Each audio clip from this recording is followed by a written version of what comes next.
தேவனுக்கு மகிமை உண்டாவதாக. இந்த காலை வேளையிலும் தெய்வ சமூகத்துக்கு கடந்து வர தேவன் நமக்கு கிருபை பாராட்டி இருக்கிறார். ஹல்லேலூயா. கர்த்தர் நல்லவர். இந்த புதிய வாரத்தை தொடங்க தேவன் நமக்கு கிருபை பாராட்டி இருக்கிறார். ஹல்லேலூயா. இந்த வாரமானது நமக்கு கடைசி வாரம். ஆமென். இதுவரைக்கும் வராதவங்க வந்து நின்னவங்க எல்லாருக்கும் நீங்கள் ஞாபகப்படுத்துங்க.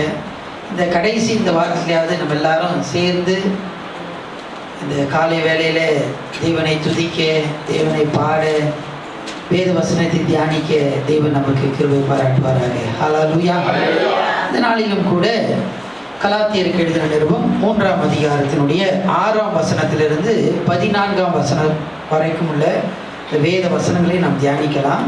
கலாத்தியர் 3ஆம் அதிகாரம் 6லிருந்து 14 வசனங்கள் வாசிக்கலாம். முதல் 6-7 வசனங்களை வாசிக்கலாம். அப்படியே ஆபிரகாம் தேவனை விசுவாசித்தான், அது அவனுக்கு நீதியாக எண்ணப்பட்டது. ஆகையால் விசுவாச மார்க்கத்தார்கள் எவர்களோ அவர்களே ஆபிரகாமின் பிள்ளைகள் என்று அறிவீர்களாக.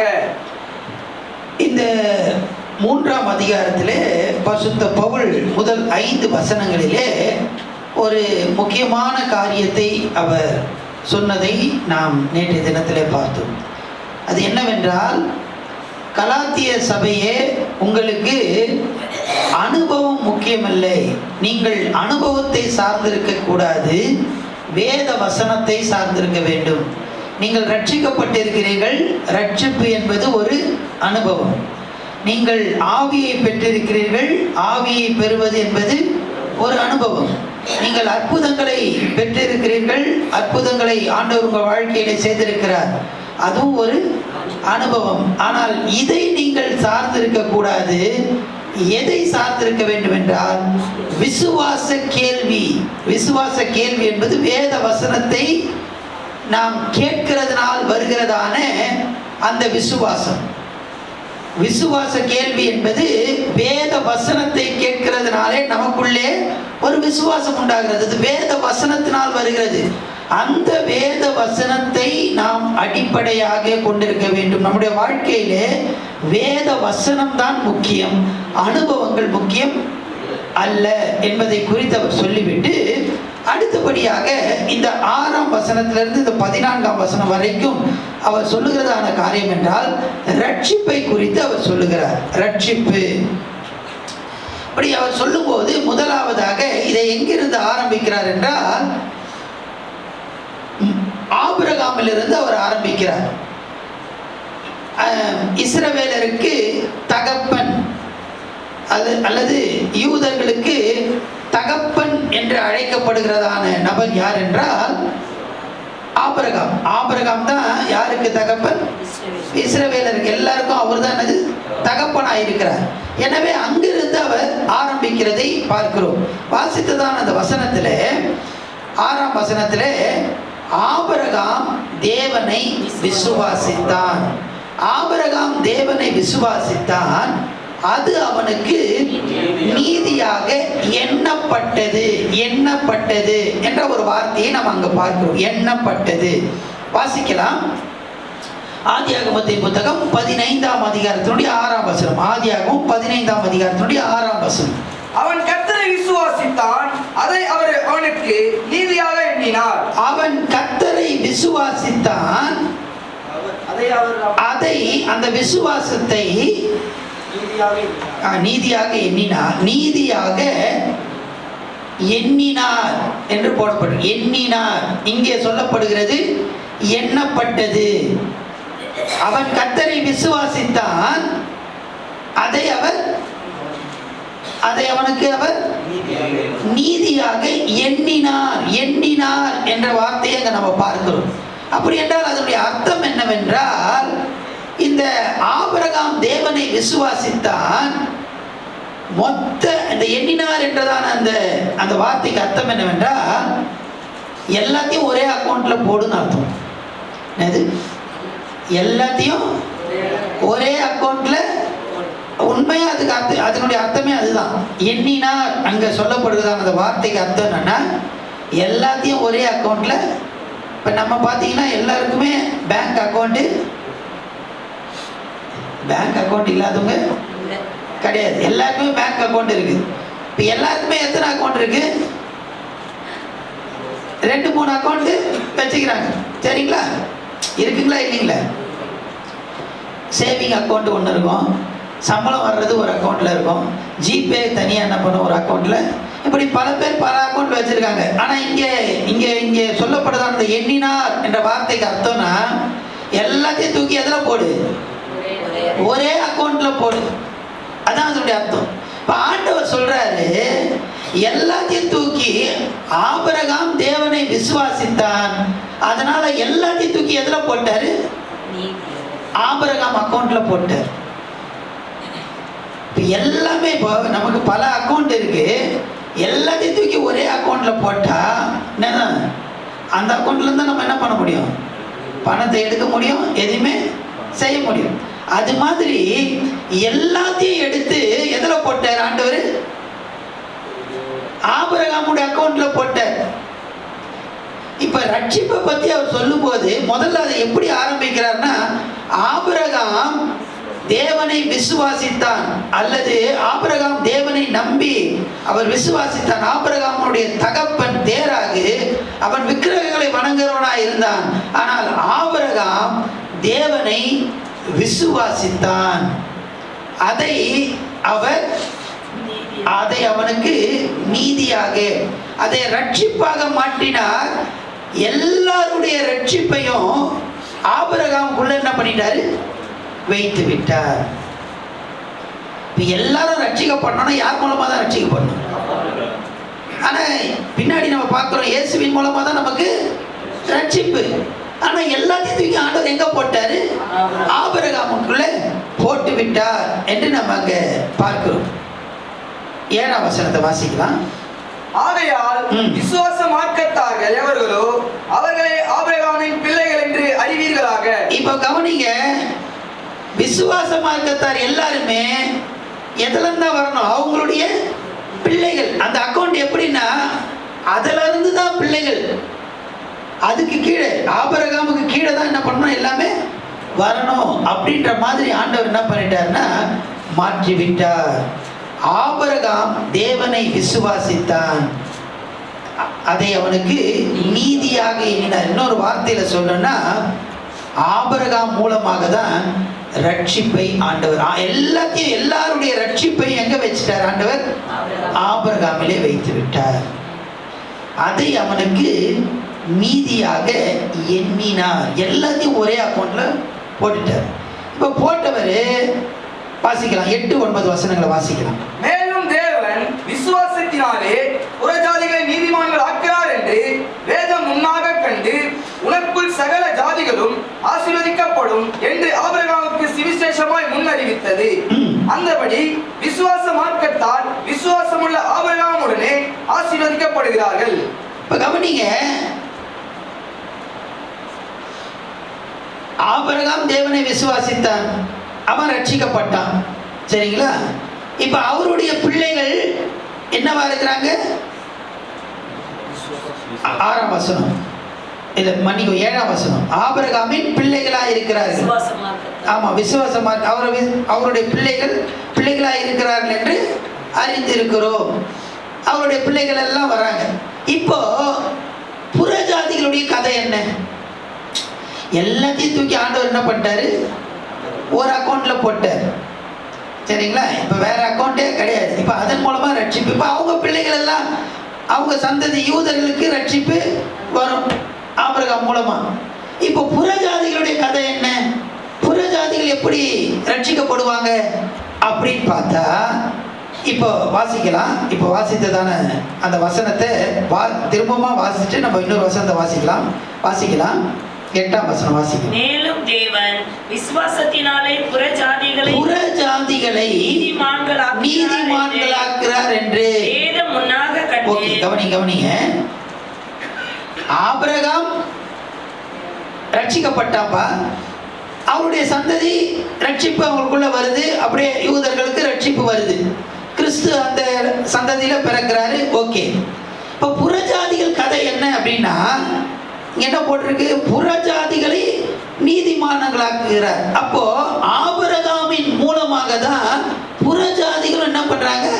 நீதிமான்களாக்கப்படுகிறாங்க. இப்போ வாசிக்கலாம் ஆதியாகமத்தின் புத்தகம் 12ஆம் அதிகாரம் முதல் 3 வசனங்கள். தெரிஞ்ச வசனம். கர்த்தர் ஆபிராமை நோக்கி, நீ உன் தேசத்தையும் உன் இனத்தையும் உன் தகப்பனுடைய வீட்டையும் விட்டு புறப்பட்டு நான் உனக்கு காண்பிக்கும் தேசத்துக்கு போ. நான் உன்னை பெரிய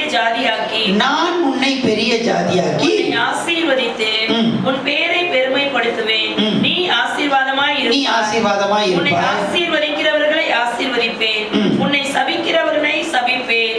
பூமியில் உள்ள வம்சங்கள் எல்லாம் கவனிங்க, ஆசீர்வதிக்கிறவர்களை ஆசீர்வதிப்பேன், உன்னை சபிக்கிறவர்களை சபிப்பேன். இதெல்லாம் சொல்லிட்டு இப்ப ஒன்னு சொல்றார், முக்கியமானது வாசிக்கலாம். பூமியில் உள்ள வம்சங்கள் எல்லாம் பூமியில் உள்ள வம்சங்கள் எல்லாம் ஆசீர்வதிக்கப்படும். பூமியில் உள்ள வம்சங்கள் எல்லாம் உனக்குள் ஆசீர்வதிக்கப்பட்டிருக்கும். ஆபிரகாமே, பூமியில் உள்ள வம்சம் எல்லாம் யூதர்கள் மாத்திரம் இல்லப்பா, புறஜாதிகளும் இந்த ரட்சிப்பை பெற்றுக்கொள்ளணும்னா எதன் மூலமா தான் வரணும்?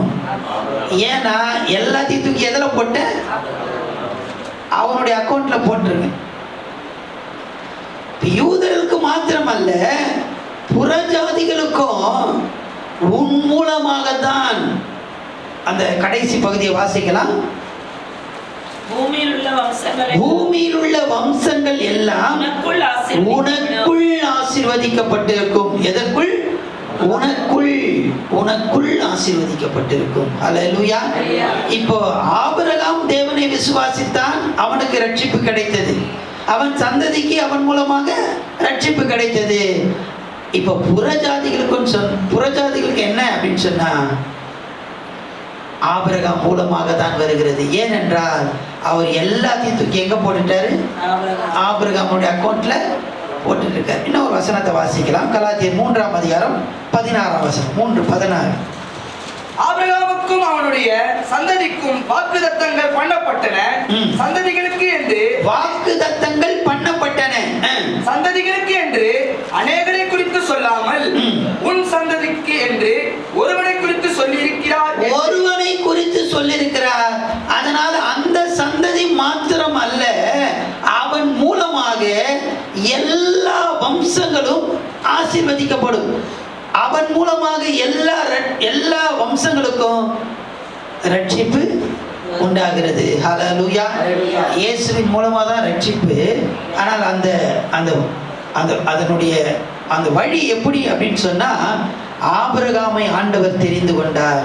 அந்த ஆபிரகாமின் மூலமாக ஆண்டவர் செயல்படுகிறதை நாம் பார்க்கிறோம். ஹல்லேலூயா, ஹல்லேலூயா. இப்ப ஆபிரகாமுக்கு ரட்சிப்பு கிடைச்சிச்சு. ஆபிரகாம் மூலமாக புறஜாதிகளாகிய நமக்கும் ரட்சிப்பு உண்டாகிறது. ஹல்லேலூயா, ஹல்லேலூயா. மூன்றாவதாக 10ஆம் வசனத்தை வாசிக்கலாம். 10ஆம் வசனம். பிரமாணத்தின் கிரியைக்காரராகிய யாவரும் சாபத்திற்குட்பட்டிருக்கிறார்கள்.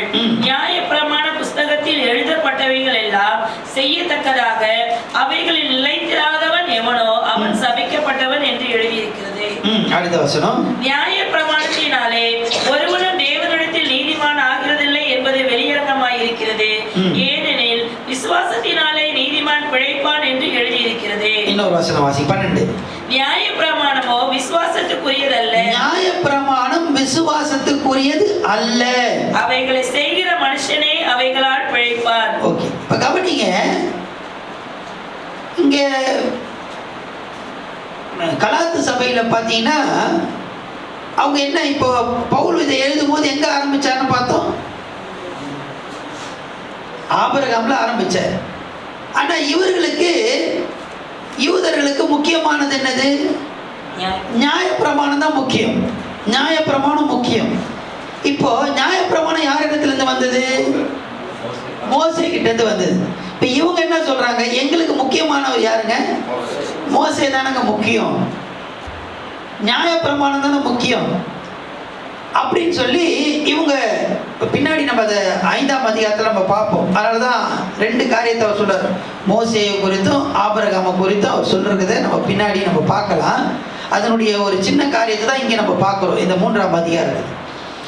இவங்க ஒரு சாரார் என்ன சொல்றாங்க, ஆண்டவர் என்ன சொல்றாரு அப்படின்னு சொன்னா, பவுல் இந்த இடத்துல குறிப்பிடுகிறதான காரியம் ஆபிரகாமில் இருந்து குறிப்பிடுகிறார்.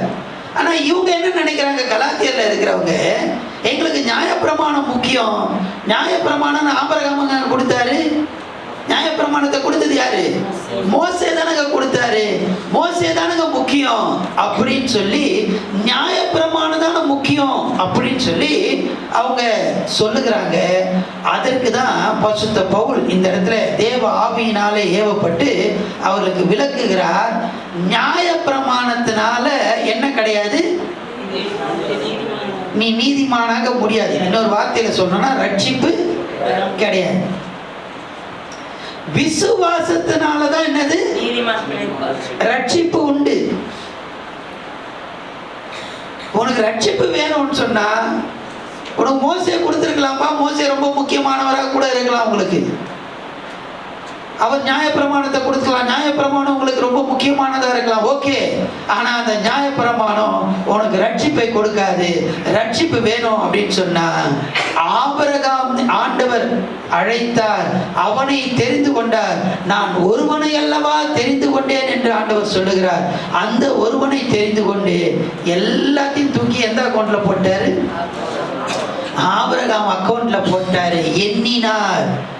அதுல இருந்து தான் என்ன பண்ணாரு, யூதர்களுக்கும் சரி புறஜாதிகளுக்கும் சரி ரட்சிப்பை தந்தார். அதனால நீங்க நியாயப்பிரமாணம் நியாயப்பிரமாணம் நியாயப்பிரமாணம் சொல்றீங்க. இந்த நியாயப்பிரமாணத்தினால உங்களுக்கு ரட்சிப்பு இல்லை. நியாயப்பிரமாணத்தினால ரட்சிப்பு இல்லை. ரட்சிப்பு எப்படிதான் வருது, விசுவாசத்தினால தான் வருகிறது. அதுதான் தகப்பனாகிய ஆபிரகாம் என்ன பண்ணா, விசுவாசித்தான். நீயும் விசுவாசித்தன்னு சொன்னா உனக்கு ரட்சிப்பு உண்டு. நியாயப்பிரமாணத்தினால ரட்சிப்பு இல்லை. இப்ப அந்த வசனத்தை திரும்பமா 10 வாசிங்க. நியாயப்பிரமாணத்தின் கிரியைக்காரராகி யாவரும், நியாயப்பிரமாணத்தின் கிரியைக்காரராகி யாவரும். நியாயப்பிரமாணம் ஆண்டவர் கொடுத்தார். இந்த நியாயப்பிரமாணத்துக்காக அதன்படி நான் செய்கிறேன் அப்படின்னு சொல்லி அதற்காக கிரியை செய்கிற யாவரும் சாபத்திற்குட்பட்டிருக்கிறார்கள். பாருங்க எப்படிப்பட்டவர்களா இருக்கிறாங்க, சாபத்திற்குட்பட்டிருக்கிறார்கள். வாசிங்க. நியாயப்பிரமாண புஸ்தகத்தில் எழுதப்பட்டவைகளை எல்லாம் செய்யத்தக்கதாக அவைகளில் நிலைத்திராதவன் எவனோ அவன் சபிக்கப்பட்டவன் என்று எழுதியிருக்கிறது. நியாயப்பிரமாணத்தினாலே ஒருவனும் தேவனிடத்தில் நீதிமான் ஆகிறதில்லை என்பது இதெல்லாம் எழுதி இருக்குது. நியாயப்பிரமாணத்தினாலே ஒருவனும் தேவனிடத்தில் நீதிமான் ஆகிறது இல்லை என்று வெளியரங்கமாயிருக்கிறது. இதுக்கு யாரும் சொல்லி கொடுக்கணும்னு அவசியமே இல்லை. நீங்க இதெல்லாம் கேள்வி கேட்குறீங்கப்பா, இதுக்கு நான் பதில் சொல்லணும்னு அவசியம் இல்லை. இதை நீங்களே கொஞ்சம் யோசிச்சு பார்த்தீங்கன்னா உங்களுக்கு புரியும். வெளிரங்கமா இருக்குது. ஆபிரகாம் தேவனை விசுவாசித்ததுனால தான் அவன் என்ன பண்ணான், அது நீதியாக அவனுக்கு ரட்சிப்பாக எண்ணப்பட்டது.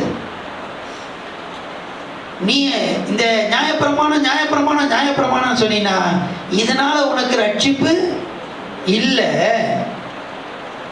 வாசிங்க.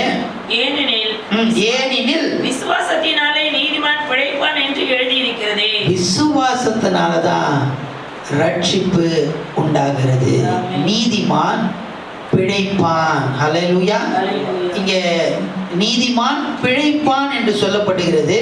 ஆனா சரியா சொல்லணும்னா ஆங்கிலத்தில் நீங்க பார்த்தீங்கன்னா விசுவாசத்தினாலே நீதிமான் வாழுவான் என்று போடப்பட்டிருக்கு. வாழுவான். பிழைப்பது என்பது வேறு, வாழ்வது என்பது வேறு. பிழைக்கிறதுக்கும் வாழ்வதற்கும் வித்தியாசம் தெரியுதுங்களா? இப்போ ஒருத்தருக்கு ரொம்ப உடம்பு சரியில்லை, அவர் என்ன பண்ணுறோம், ஹாஸ்பிட்டலில் போடுறாங்க. போட்ட உடனே அவருக்கு என்னென்னமோ ட்ரீட்மெண்ட்லாம் பண்ணி அவர் என்ன பண்ணிடுறாங்க, பிழைக்க வைக்கிறாங்க. அதுக்கப்புறமா அவர் பழைய நிலைமையிலே இருக்கிறாரா அப்படின்னா இல்லை. அதுக்கப்புறமா அவருக்கு என்ன பண்ணணும், கொஞ்ச நாள் ரிக்கவர் ஆகணும். சரிங்களா? பிழைப்பது என்பது வேறு, வாழுவது என்பது வேறு. ஆனா இங்க சொல்லப்படுகிறது இந்த விசுவாசத்தினாலே நீதிமான் வாழுவான். ஹல்லேலூயா, ஹல்லேலூயா. ரட்சிப்பு உண்டாகிறது. அந்த ரட்சிப்பிலே தொடர்ச்சியாக நிலைப்பதற்கு நமக்கு என்ன தேவை, விசுவாசத்தை. அல்லேலூயா, அல்லேலூயா. ஏதோ ஒரு நாள் நான் பிழைக்கிறேங்க, இல்லை, பிழைப்பது என்பதல்ல, நாம் ஆண்டவர்களே வாழ்வோம். அல்லேலூயா, அல்லேலூயா. இந்த நியாயப்பிரமாணத்தினால ரட்சிப்பு கிடையாது. அல்லேலூயா. இன்னொரு நேரம் கடந்து போகுது. 13 இருந்து வாசிங்க. 13, 14 வசனங்கள். மரத்திலே தூக்கப்பட்ட எவனும் சபிக்கப்பட்டவன் என்று எழுதியிருக்கிறபடி கிறிஸ்து நமக்காக சாபமாகி நியாயப்பிரமாணத்தின் சாபத்திற்கு நம்மை நீங்களாக்கி மீட்டுக் கொண்டார்.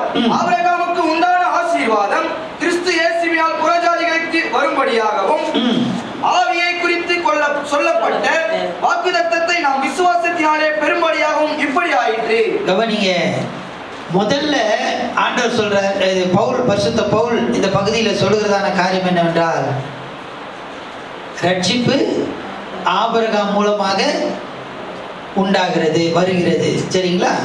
ரெண்டாவது, புறஜாதிகளும் அதிலிருந்து தான் நமக்கு ரட்சிப்பு உண்டாகும். ஏன்னா சகல வம்சமும், சகல வம்சம், பூமியில் உள்ள சகல வம்சமும் ஆபிரகாம் மூலமாக தான் ஆசீர்வதிக்கப்படுகிறது. சரிங்களா? புறஜாதிகளுக்கும் ரட்சிப்பு அங்கிருந்து தான் வருது. அதுக்கு அடுத்தபடியாக நியாயப்பிரமாணத்தினால் நமக்கு ரட்சிப்பு இல்லை. அப்போ ரட்சிப்பு எப்படி வருகிறது? விசுவாசத்தினாலே வருகிறது. எதை விசுவாசிப்பதனால் என்றால், அதுதான் இங்க சொல்லப்படுகிறது, இயேசு கிறிஸ்துவின் மூலமாக. அல்லேலூயா, அல்லேலூயா. இந்த ஆபிரகாமுடைய ஆசீர்வாதம் எல்லாம் எப்படி நமக்கு கிடைக்குதுன்னு சொன்னா, இயேசு கிறிஸ்துவின் மூலமாக. அல்லேலூயா, அல்லேலூயா. இந்த ஆபிரகாமையும் நம்மையும் கனெக்ட் பண்றது எது அப்படின்னு சொன்னா, என்னது? இயேசு. அல்லேலூயா. வாசிக்கலாம். மரத்திலே தூக்கப்பட்ட 13ஆம் வசனம். மரத்திலே தூக்கப்பட்ட எவனும் சபிக்கப்பட்டவன் என்று எழுதியிருக்கிறபடி கிறிஸ்து நமக்காக சாபமாகி நியாயப்பிரமாணத்தின் சாபத்துக்கு நம்மை நீங்களாக்கி மீட்டுக் கொண்டார். அல்லேலூயா, அல்லேலூயா. நான் அடிக்கப்பட வேண்டிய இடத்துல, நான் பாவத்துக்கு தண்டனையை பெற வேண்டிய இடத்துல எனக்காக கிறிஸ்து மரித்தார். எனக்காக கிறிஸ்து சாபமானார். சாபமாகி என்னை என்ன பண்ணார்னா மீட்டு கொண்டார். என்னை மீட்டு கொண்டார். அல்லேலூயா. மீட்டு கொள்ளுதல் என்றால் என்ன என்றால், விலை கிரயம் செலுத்துவது. இப்போ நமக்கு எல்லாருக்கும் தெரிஞ்ச ஒரு காரியம்னா, நம்ம எல்லாரும் மார்வடி கடையில் போய் என்ன பண்ணுறோம், நகையை வச்சிடறோம்.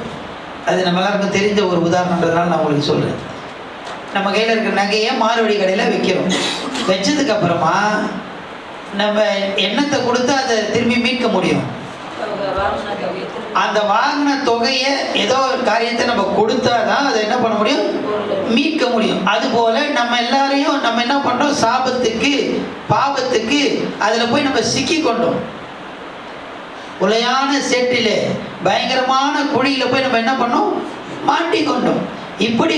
இப்படி இருந்த நம்மை ஆண்டவர் மீட்டெடுத்தார். விலை கிரயத்தை கொடுக்கணும். இப்போ சேட்டு கடையில் இருக்கிறதான நகையை நம்ம மீட்கணும்னா சும்மா கொடுத்துட்டு வர அவரு கொடுக்க மாட்டார். அதுக்கு ஏதாவது கொடுக்கணும். அதுபோல ஆண்டவர் பாவத்தின் அடிமைத்தனத்திலே, சாபத்திலே இருந்ததான என்னை விலை கிரயம் கொடுத்தார். கடைசி சொட்டு ரத்த வரைக்குமாக சிலுவையிலே அவர் சிந்தி அந்த விலை கிரயத்தை கொடுத்து என்னை மீட்டெடுத்தார். ஹல்லேலூயா, ஹல்லேலூயா. என்னை மீட்டெடுத்தார். ஹல்லேலூயா. இந்த இயேசுவின் இரத்தத்தினாலே, இந்த இயேசு கிறிஸ்துவின் மூலமாக எனக்கு ரட்சிப்பு உண்டாகிறது. ஹல்லேலூயா, ஹல்லேலூயா. இந்த இயேசு கிறிஸ்துவின் மூலமாக அந்த ஆபிரகாமுடைய ஆசீர்வாதம் எனக்கு சொந்தமாகிறது. ஹல்லேலூயா. ஏன்பா எனக்கு ஆபிரகாமுடைய ஆசீர்வாதம் வேணும், எனக்கு இயேசுவினுடைய ஆசீர்வாதமே போதும் அப்படின்னு நம்ம சொன்னோம்னா, எல்லாத்தையும் தூக்கி எங்க போட்டார் ஆண்டவர்? ஆபிரகாம் அக்கௌண்ட்ல போட்டாரு. ஏன்னா அங்கிருந்து தான் நம்ம என்ன பண்ணணும், எடுக்கணும். இப்ப அங்கிருந்து நம்ம எடுக்கணும்னா நமக்கு என்ன தேவை? இயேசு கிறிஸ்து வேணும். இயேசு கிறிஸ்துவின் ரத்தத்தினால நம்ம கழுவப்படும் போது, இயேசு கிறிஸ்துவின் மூலமாக அந்த அக்கௌண்ட்ல இருந்து நம்ம என்ன பண்ண முடியும், எடுத்துக்கொள்ள முடியும். ஹல்லேலூயா, ஹல்லேலூயா. தேவனுக்கு மகிமை உண்டாவதாக. இந்த பகுதியில் 4 காரியங்களை நம்ம பார்க்கிறோம். எல்லாத்தையும் ஆண்டவர் ஒரு அக்கௌண்ட்ல போட்டாரு. புறஜாதிகளுக்கும் அங்கிருந்து தான் ரட்சிப்பு கிடைக்குது. நியாயப்பிரமாணத்தினால ரட்சிப்பு இல்லை. எங்கேருந்து ரட்சிப்பு வருது?